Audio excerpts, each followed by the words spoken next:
We are going to go on a hunt. I'm Meek and Nomicon. And remember, just follow the trail of stars. The first time her master invited her to hunt, she demurred. My lord, I have nothing to wear. I couldn't possibly join your noble companions. Not 3 days later, after morning drills, she found a Red Riding habit, complete with fitted doublet and long satin kirtle, placed carefully by her pillow. A note scrawled on perfumed paper read, "A gift for a thoughtful girl." She tore up the note and threw its scraps into the fire. Then thought about throwing the kirtle in as well. The boy she loved walked in to see it still gripped tight, claw-like in her hands. What happened? Why'd you smell like perfume? Look, a gift from your thoughtful father. She laughed, then choked, and then turned from him in shame. A chill swept over his demeanor in an instant. He took the fabric from her hands and threw the garment aside. What did he ask of you? To go hunting with him. What else? She shook her head. She knew his mind was already churning. We'll go hunting with him. Nothing else need happen. So I'm assuming the father, who seems like the king, is after some kind of relations with us? I mean, maybe we could stage a accident while on the hunt? Are you ready to be king? She sat and hugged her knees and let him sit beside her as she stared into the flames. She tried to put all thought of it from her mind in the days that followed. But the image of that fabric, the colour of spilt blood, lying on her blankets lingered like a stain. Hoofbeats fell on the shaded forest trail. They trotted along behind the main party. She on a chestnut stallion, he on a white mare. Okay, so we really cannot stage an accident then, so it sounds like there's quite a large party here. She wore the red doublet with its collar laced high. Though she'd swapped the kirtle for a pair of breeches and tall riding boots with silver spurs, she ignored the looks from the perfumed ladies sitting side saddle who laughed and tittered like exotic birds. Their servants carried crossbows engraved with doves and roses, flasks of drink and long, wing-tipped spears.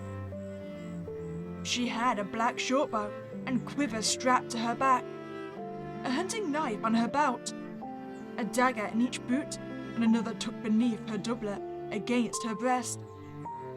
Her hair was too short to bother with a braid.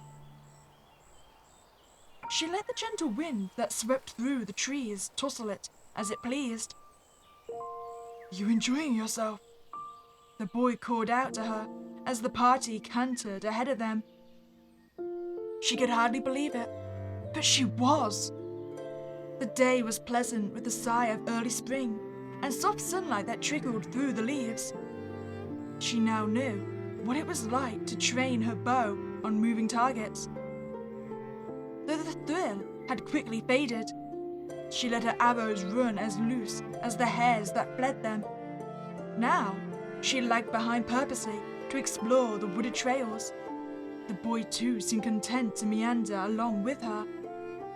He'd brought with him a pouch filled with white pebbles from the castle courtyard and dropped them strategically to mark their path. He was always planning ahead, always thinking. So much so, he only ever had one eye on the present. I am, she said, thanks to present company. And you? The mare tossed her mane and whined a reply in his steed.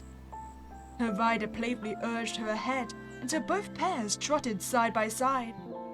He smiled, a warm, tranquil smile, letting his guard down just for a moment. Just for her. Thanks to present company, he echoed. The forest around them was strange and wild. 1,000 new sounds and smells surrounded them. The calls of birds she had never heard before. The musk of flowers and ferns she could not name. The two of them had rarely stepped beyond the castle's gates. She'd forgotten that there was indeed a world outside it. Outside the grueling routine and constant vigilance and hostility of a place where neither of them belonged. Outside the cruelty of their high-born peers. Outside the disciplining of their teacher. A knight from a long lineage who found training an orphan girl taken in on a whim. And the boy resulting from one of his master's affairs beneath him. But none of that mattered now.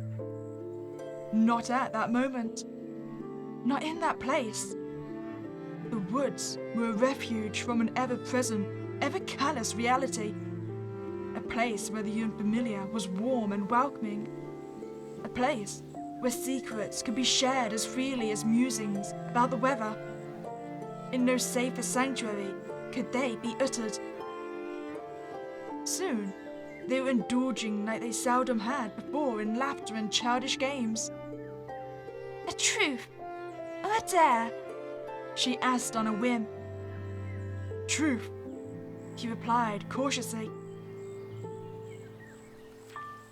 Ooh, how deep do we want to go about this? Darkest secret or deepest regret?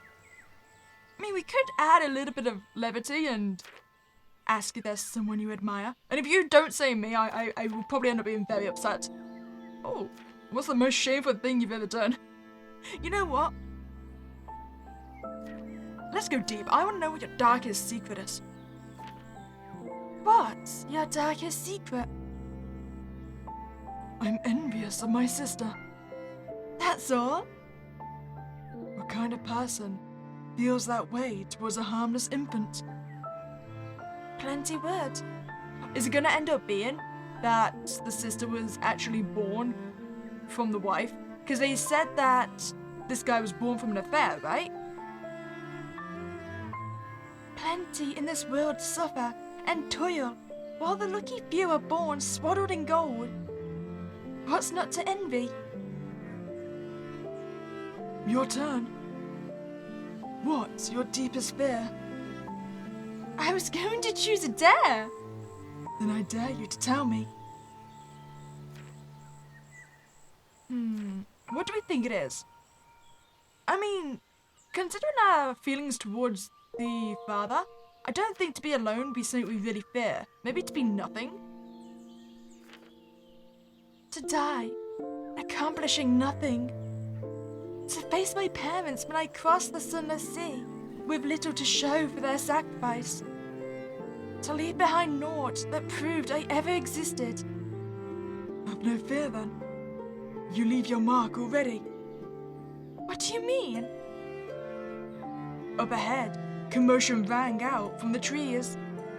She imagined her master spotting a doe in the brush and taking aim with his fine crossbow, closing one rapacious rhyme blue eye, and letting the bolt fly. The hounds woofed and howled. The horses in the distance whined as the hunters spurred them into a chase. How gallant you are to pursue something that can't hope to deny you. Reluctantly, she tugged on her stallion's reins. We should regroup with the others. He nodded and guided his mare back to the path. I mean, should we? Could we not just go? And then again, I suppose, where would we go?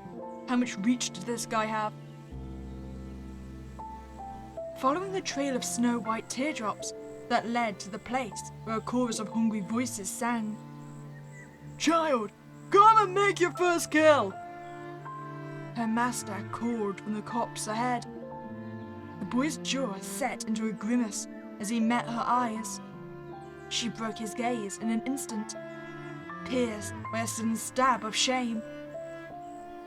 She knew him for his calm expressions, his subdued smiles and gentle grace, but moments would always come, like now, when it frightened her to stare back at his cool, deep, Ryan blue eye.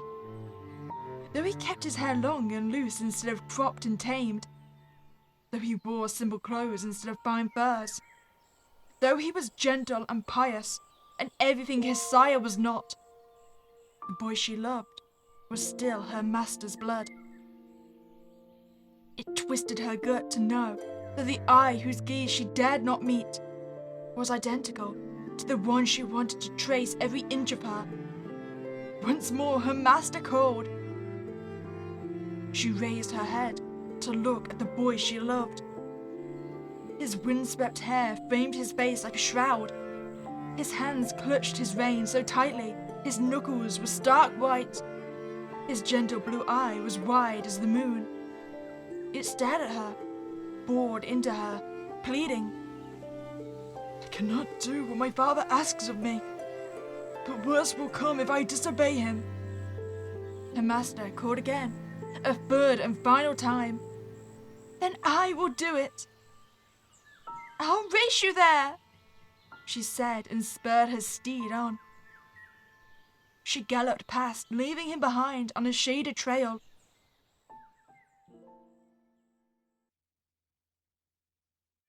The party retired that night to a feast of wine and venison. Her master bade her drink with him. She had not the courage to refuse.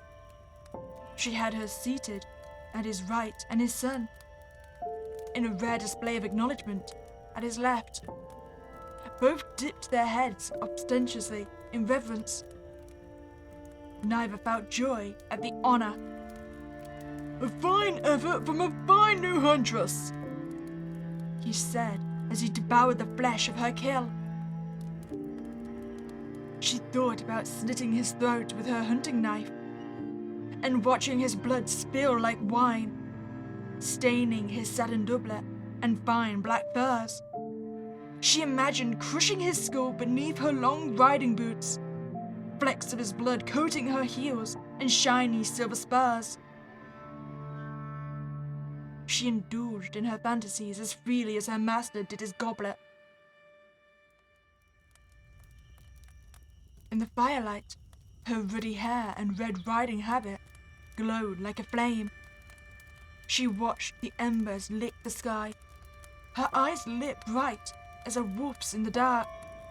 She dared not meet the boy's Ryan blue one, staring at her from across the chasm of their master's mountainous shadow. When at last the moon rose high and the fire drew low, she excused herself. The boy followed her. She acknowledged him with a casual nod, but did not meet his gaze. The two of them stood silently, watching the lonesome sky above the wood. He had hardly spoken a word all evening.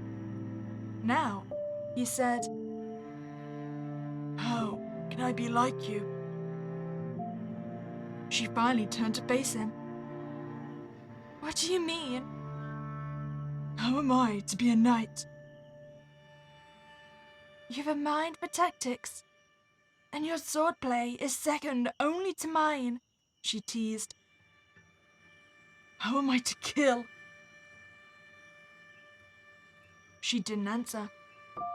She didn't want to think the words. "And there is something you abhor with every fibre of your being, and the choice is to bloody your hands or be consumed whole." I mean, when there's something you must protect, I feel like that is a good push for anyone to attack and potentially kill. I mean, like, if you had something like a child and they were defenseless, I'm pretty sure a lot of people would kill to protect them. And there's something you must protect. She finally said, a pretty thought, one that might soothe a chivalrous heart. But the boy she loved was not a child any longer, and neither was she. His name day was 2 moons past. Hers would arrive with the dawn. "I do, and yet..." He trailed off with a sigh. I think the problem is that while he loves us, it seems, and would protect us, we haven't gotten in a situation where we are in, like, current, like, immediate danger that would influence him to kill. Because, like, the venison of the deer, that wasn't attacking us, so it wasn't life or death between us or the animal. So he had no incentive to kill. I wonder if this is going to imply that he's going to kill his father. He hardly ever breathed without thinking it over twice. Sometimes, his thoughts entangled in his mind so deeply, his true feelings could never be free.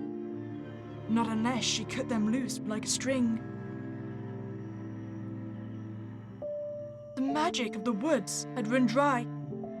The bows no longer shouted them with their sanctuary.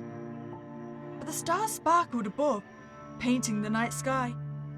It was no longer a time for games or secrets. But perhaps it could be a time for dreams. What will we do when we become knights? She prodded him gently. A silly question. They would ride off to war in her master's name. They would kill, and they would suffer, and then they would die, their arms and backs covered in scars. Let me be your page, my lord. You? A girl? My treacherous and ignoble father was still a knight. He trained me as his heir.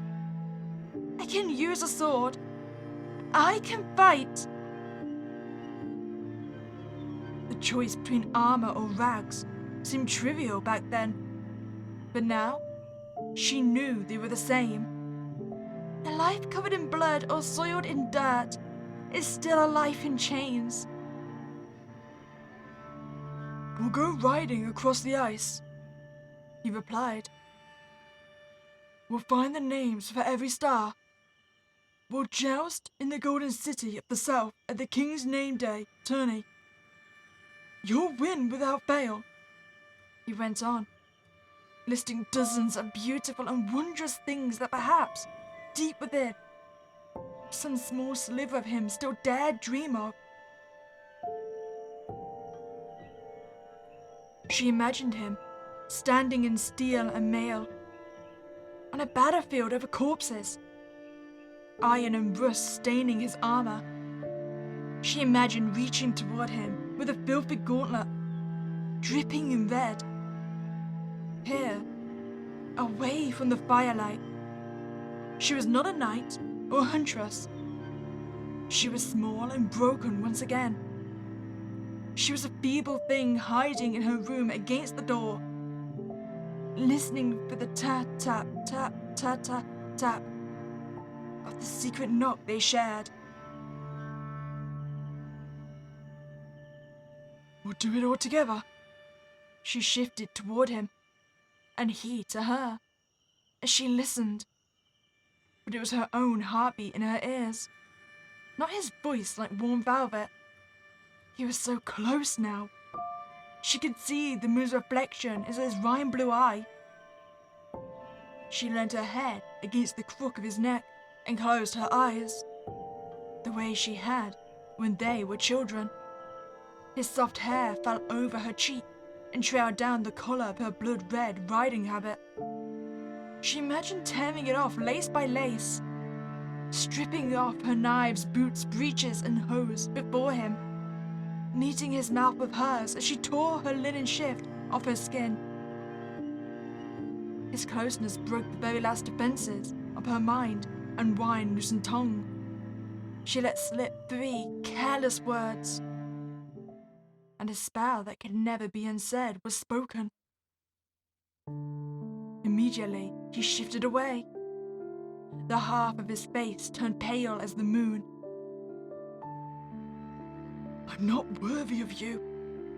You are. I'm a coward. You're not. My father condemned yours. You didn't choose to be his son.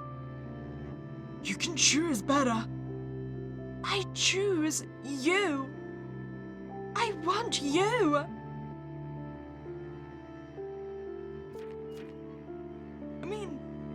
if you honestly don't want me, then I understand and we could just be friends, but I want you to want me too, I suppose. Also, I've noticed that whenever they speak about his features, it always specifies that his one blue Rhine eye. So has he had like some kind of injury to part of his face over his eye or something? But yes. I want you to want me too. I need you as much as I need the blood in my veins and the beat in my heart. You're all I have and all I want. Tell me you feel the same way. Please. He stared at her in silence. She looked for anything, any sound she could make to shatter it. A small clatter did. His pouch string had come undone. A single pebble slipped and rolled to the ground at her feet. He knelt to pick it up. It twinkled like white as a star. Without thinking, she reached towards him, perhaps to help him up. For a moment, her hand flashed red as rust in her mind's eye. She stopped, as if she might irreparably stain him if she touched him. But then, he lifted his head, looked into her eyes, took her fingers in his and, raising her hand, brought it to his lips. I mean, this is adorable, but I get a bad feeling if the king saw this, we'd be in serious trouble. She was petrified. A chaste kiss. It felt anything but. It brought heat to her cheeks. She felt as scarlet as her riding clothes. His lips lingered on her hand. Oh, okay, so no, he does have both eyes, but there's definitely an injury over one of them. His breath, warm and gentle on the back of her fingers. His grip holding her firm, as if he might never let her go.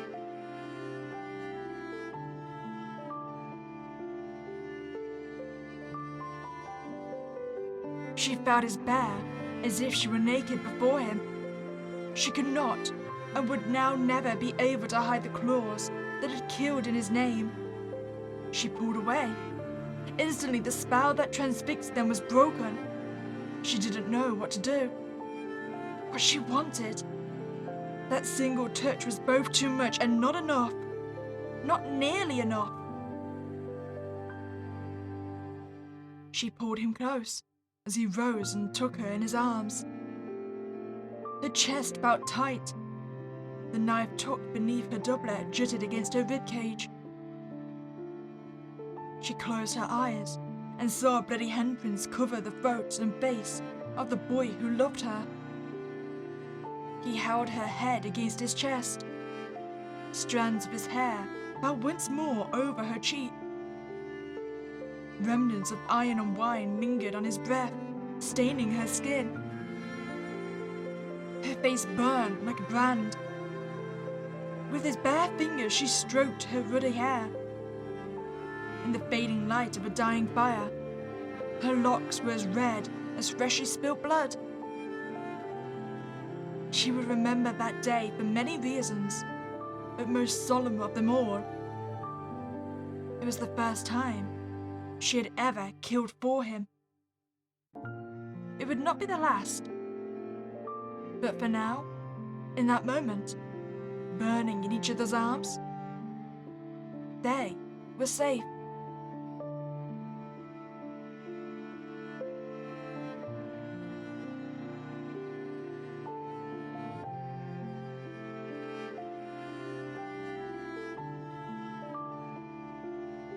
You know, was I being a little bit too dramatic about the king? I mean, maybe he wasn't as bad as I thought he was going to be. I mean, we had a cute ending though.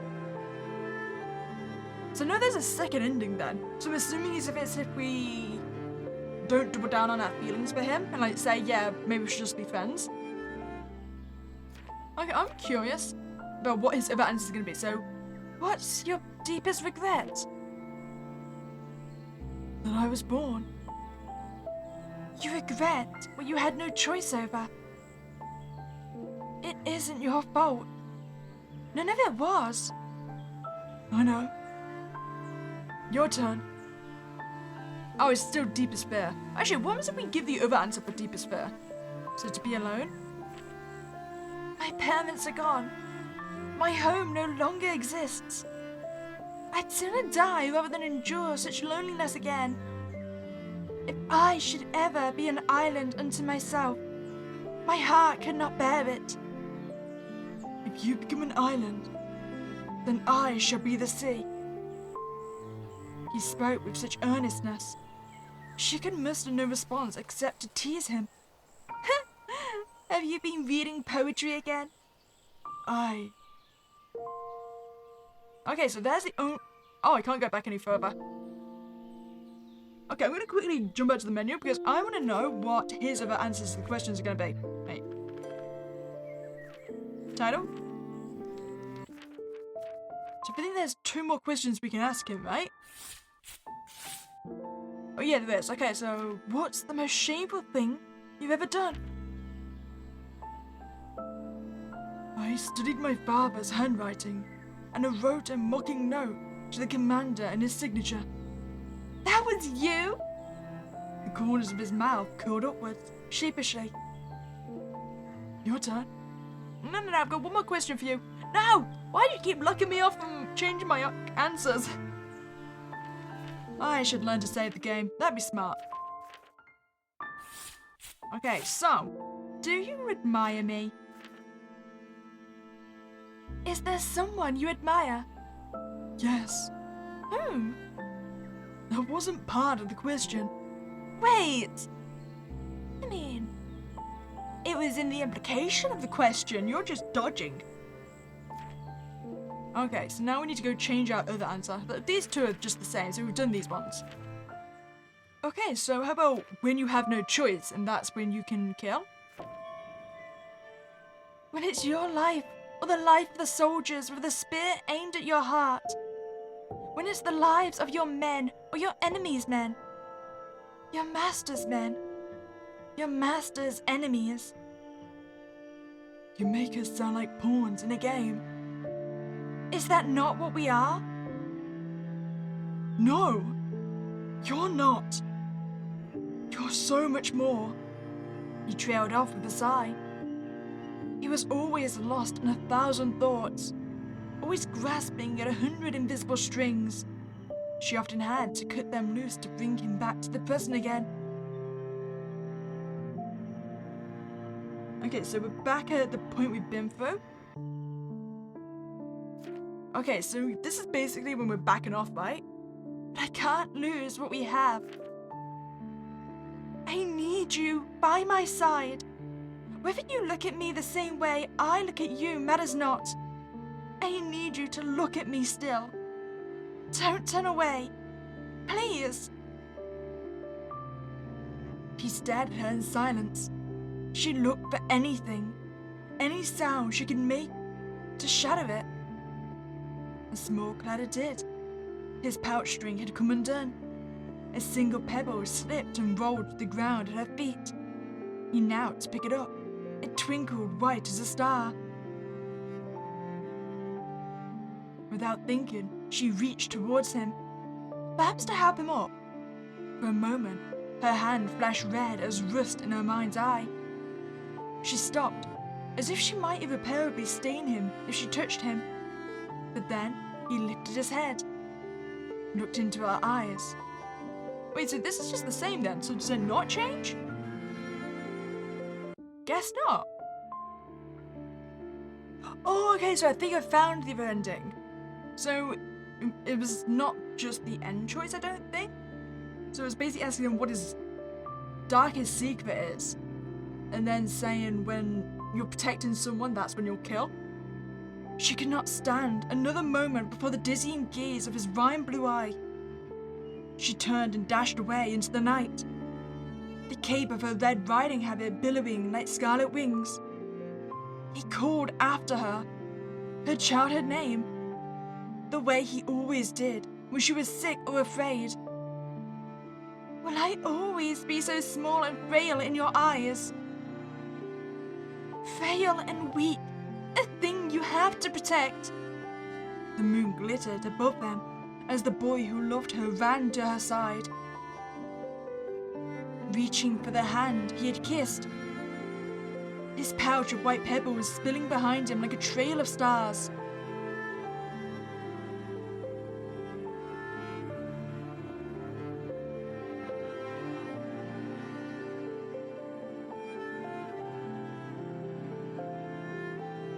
Very pretty ending. Well, I hope you enjoyed your time here. If you did, please like this video and subscribe to this channel. Have a spook day and catch you next time, guys.